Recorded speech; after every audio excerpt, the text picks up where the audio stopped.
Hello and welcome to the Work in Progress podcast with me, your host, Colleta Macharia. I am a life coach and author of the book, How to Design Your Career Game Plan. I want to start today's episode by telling you the story of a young girl called Clara who made her debut in the music festivals when she was around 15 or 16 years old. Now, on this day of the competition, Clara walked to the stage and then she took in a deep breath and got ready to sing the song that she had been practicing for weeks before the music festival. She opened her mouth and belted out the first line of the song. And then, ready to bring out the rest of the song, but the sound seemed to get stuck between her tummy and her throat. Try as she could not remember anything. Her mind was blank. And so here she was, a little confused, a little embarrassed, and just thinking of how she was going to bolt out of that stage. But then as she was looking around in panic, her eyes landed on one of the judges, who she noticed was looking at her with a bit of a smile, with a bit of empathy, and then he was motioning to her to take it again. And so Clara decided that that particular judge was her safe space. And so she composed herself, took in a deep breath, and started her song again. She started softly, and as she regained her confidence, her voice grew louder and louder and stronger and stronger. And so Clara sang her song, and when she was done, she looked right into the eyes of her friendly judge, curtsied, and then confidently walked off the stage. Later on, when the judges came to give their feedback, they talked about what Clara had done well, the notes that she had hit well, and then they shared what it is that they were looking for and how they had rated her based on her performance.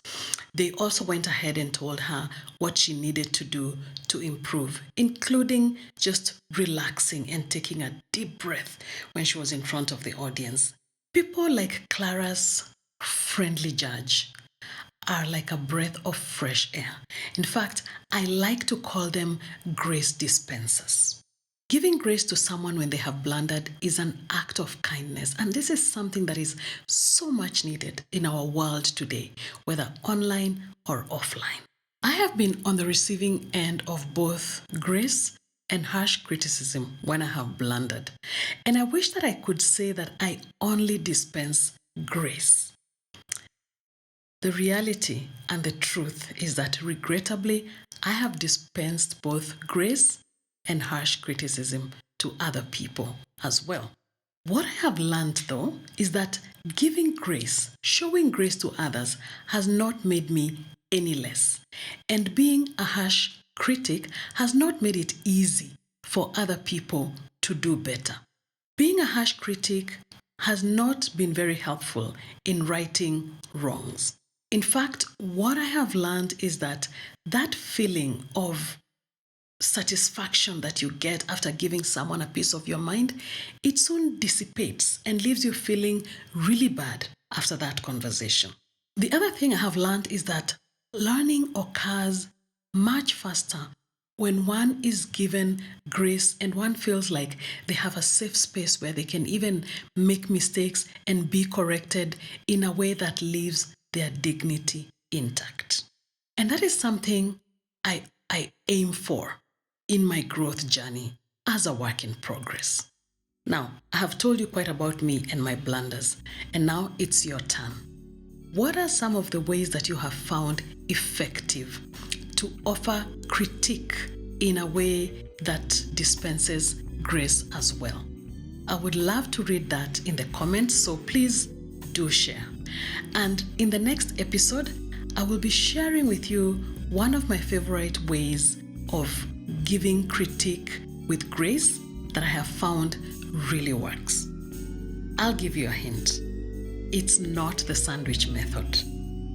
I look forward to seeing you on the next episode, and I wish you a graceful week.